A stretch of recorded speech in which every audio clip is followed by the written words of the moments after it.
Hello, hello, this is Gina and I'm here with Claire. and together we're talking everything MS. And today, well, there's been a few things that's come up today.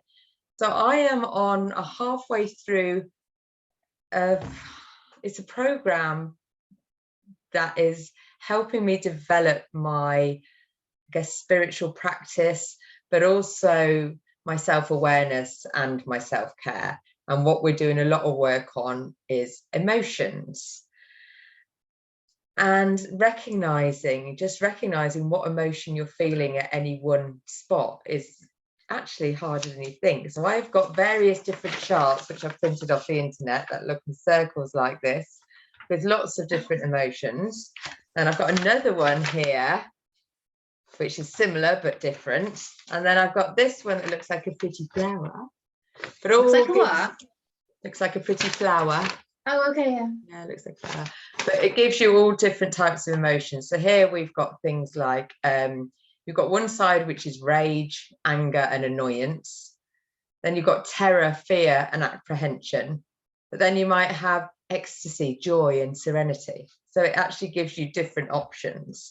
So I have been working at trying just to tap in once or twice a day and just recognize what I'm feeling. So sometimes, if you're feeling a bit, what actually is that feeling? And that's what I've been trying to do, really.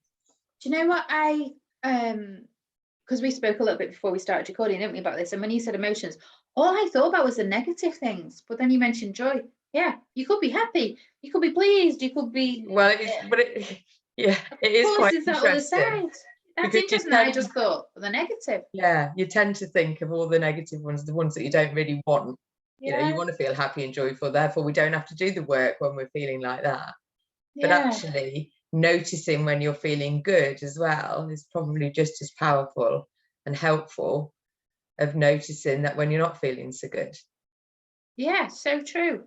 But I think as a human race, we don't always recognize the good times and we don't sort of focus on them, do we? Do you know what I mean? We go, oh well, the day's been a bit. Whatever. Yeah, because we tend to remember the bad things. It's like the negative emotions, if you like, if you want to call them that, but the things that don't make us feel good, almost, well, they cause us a bit of pain, I guess, don't they? And we tend to remember pain more than we remember joy, do you think? Unless the joy's on the ceiling and you've had a fantastic day, maybe, a particular day where you've been somewhere or met someone or something like that. But the normal day-to-day happiness things, we don't necessarily bring out and notice actually that this is good. Do you know what? You really highlighted, not intentionally, but highlighted how negative I can be. Just as an example, watch your toes, because I'm going to drop some names here, but I was messaging a friend last night and she was in Johannesburg, right? And she flies, she's crew like I used to be. And I was like that, I used to love Johannesburg. I love the steak. I love the red wine. I love the Dom Pedros that you used to get at the end of the meal. I can't do that anymore. And then the conversation went on and said, we've known each other for such a long time. I said, do you remember our days when we were always going to New York? Because that was the only long haul route we had at the time. And the times that we had in New York and the laughs and the giggles and everything.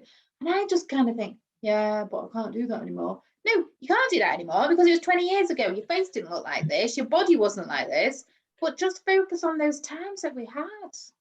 Yeah, and I guess it's, but it's a bit like, it's grieving, isn't it? It's grieving for the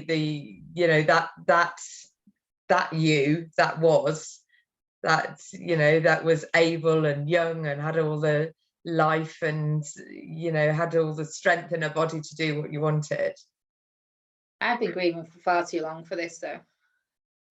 I've not been on the glamour jet for years, so I need to stop it. But so are you finding these, that's quite negative as well, isn't it? I need to stop it. Straighten yourself up, Well, yeah, you're not being very kind to yourself, are you? Yeah. The fact that you've lost, and it is like losing part of you, isn't it? It's my identity.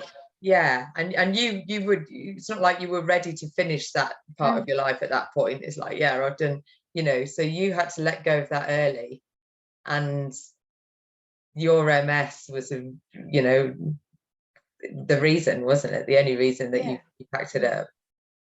Can I ask you though, that so you're recognizing these symptoms, these emotions? Well, I'm practicing. Yeah, it takes a bit of digging. How does that feel when you've recognized a certain emotion? Well, I suppose I feel quite pleased with myself, really. That's like, oh, actually, that's what it is. Sometimes I'm not 100% sure. My go-to one tends to be frustration, even if it's not massively frustration, even on, you know, there's different levels of frustration, isn't there? But I guess an MS sort of lends itself to that, doesn't it? Or not just MS, but anything that's, you know, that changes your body and makes it so the day-to-day tasks become more difficult. Yeah. Because I put a post on the other day about hanging and washing up, and hanging and washing out is lovely in the springtime, although it's got a bit cold again now. But you know, hanging your washing out when you struggle to stand on two legs, especially if you're putting your arms up and you're putting your head up, then becomes you know, I did it, I can do it without falling over. On this occasion, though I have had a fall this week, but not when I was hanging the washing out. When I was wearing trainers in the house, which is not a good idea because they sort of stick to the floor a little bit, and my left foot doesn't. I think it's lifting up, and it's not lifting up. So I did I had a cup and a plate in my hand. I stood up out of my chair, went to turn around, and yeah, my foot didn't come with me. So my knees got it. I know.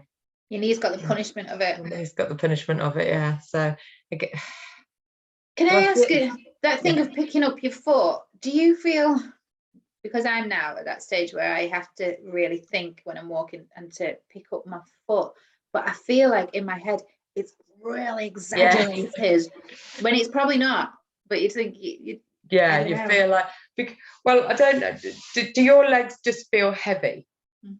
So actually, when you're lifting your foot, it almost feels like you know, you're on a weighting machine, really like putting in lots of effort in order just to lift your foot, and it takes a lot more. And I think that's the thing, isn't it? When you're moving without thinking about it, I'm just turning around, I'm not even thinking about it, because your body just works, and our body doesn't quite work anymore.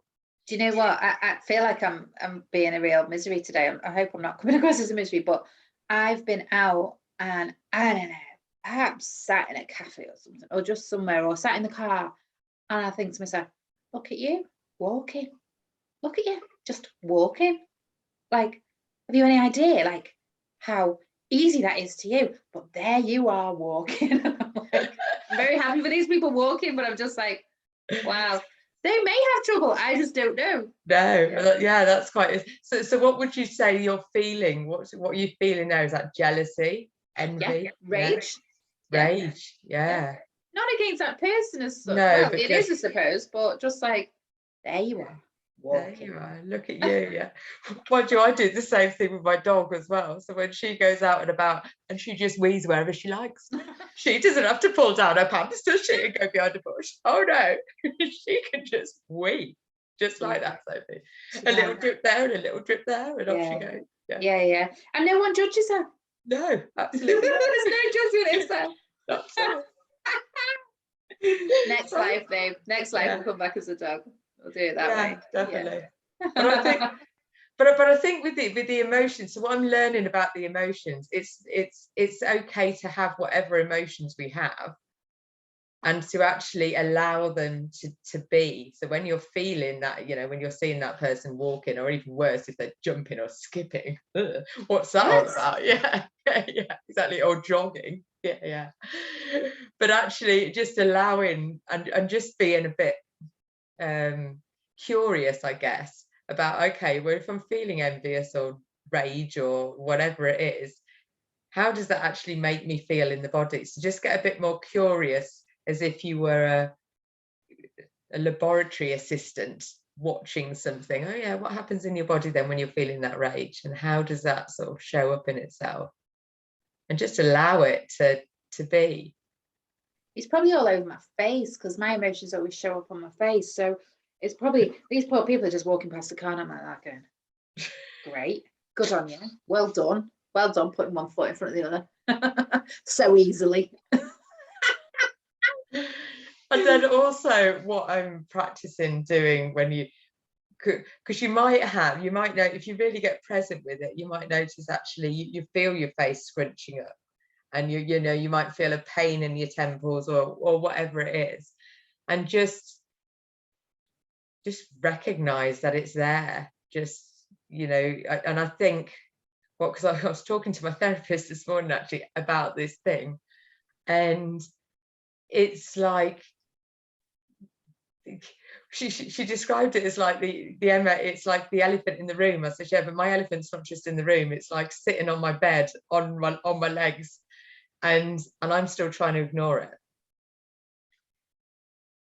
Well, you know, this is interesting because I watched one of your videos with a lovely lady who was that Kezia last? No, week? not that one. I think it's the one before. Is it Thomas? Andrea Thomas? No. Oh, Andrea, yeah, she's got MS with the energy bank. Yeah, that's it. And I sorry, Andrea, for not remembering your name. I was really quite intrigued. It resonated a lot with me, and she just kind of carried on. And there's also something on maybe it's her Facebook page saying, I can't remember it, but if a job that you're doing isn't working out for you, if it's not quite right, let it go. And I'm not wording this very well, but yeah, just things. Sorry. In my head it sits right. I just can't get it out verbally. But yeah, and so it was interesting that she didn't acknowledge it, didn't acknowledge it for a while. Am I right in thinking that? Yeah, I think so, yeah. And I think, well, it is because we don't want to admit that, you know, something that once we did without even considering or thinking about it, then now becomes difficult.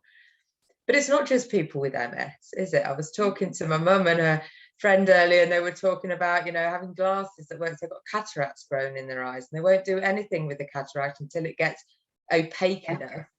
And you just think, again, it's like, you know, you don't know what people are, because you can't, until they're really opaque, you can't tell people have got cataracts.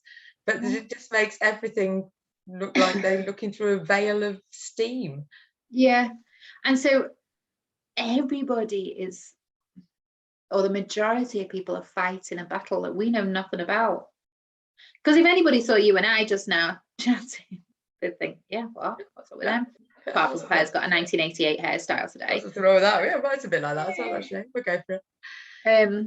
But yeah, I think that's, I've recognised recently I've been on a bit of a pity party. I've had a bit of a pity party on my own. Okay. And I go through phases like this because sometimes it just gets a bit hard.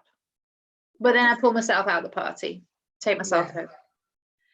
Yeah, I think, and it's recognizing that, isn't it? And recognizing actually you can stay in a pity party for a little while, but it doesn't actually make you feel very good. You might as well just go to bed, really. It was like the end of a party, isn't it? At the end of it, when you're just like, I'll just carry on drinking. Yeah. Not thinking about tomorrow's consequences. Yeah. But I was in touch with another MSer who was in a wheelchair, and that's when I was like, Claire, give yourself a slap around the face. And well, you know. I would suggest don't give yourself a slap around the face, Claire, for feeling frustrations which is totally within your legitimate frustrations, but just gently give yourself a hug and say, yeah, come on, you can do it, girl, you can do it. Hug. You got it, girl, you got it. You got it. We've got to give ourselves a bit more love. Love. Yeah. Definitely. And maybe recognize where we are pushing ourselves too far as well. Well, I think that's definitely the case. It's my to-do. I used the analogy this morning. It's like I feel like I've got too much on my plate, and then I sort of drew that in a bit and said, well, it's not too much on my plate. I've got a lot on my plate, and that's because I've put a lot on there. You know, but then I don't have to eat it all at once, do I? I can snack at it over the period of time, and some things taste better colder anyway. So it's like pizza the next morning when you've had too much to drink at that party. Just Or saying. curry the next morning Bring as it on. well. That always tastes better. No, I have to. No, I strongly disagree. Oh. Bit like tuna and sweet corn. Strongly disagree with that together. What's that all about? Oh Tuna. no, you see, I like tuna and sweet corn. I don't know how we're friends actually. Me neither. Whole curry. Yeah. Whole curry after a night on the booze, and then tuna and sweet corn. Why? No. Just perfect, just perfect. So whether you agree or disagree with what Claire and I are saying with the tuna and sweet corn and cold curry, just go for it. Let us know. Or what is your little, what is your thing that you like warmed up or left for the next day? Because sometimes things are better left. And I think sometimes when we moan at ourselves for procrastinating, it's not procrastinating. It's just because we're not ready to do it right yet. Yeah, well said. Yeah. A bit more gentle, a bit more loving, and we'll leave on that space. Send love to us all. Mwah! Yay.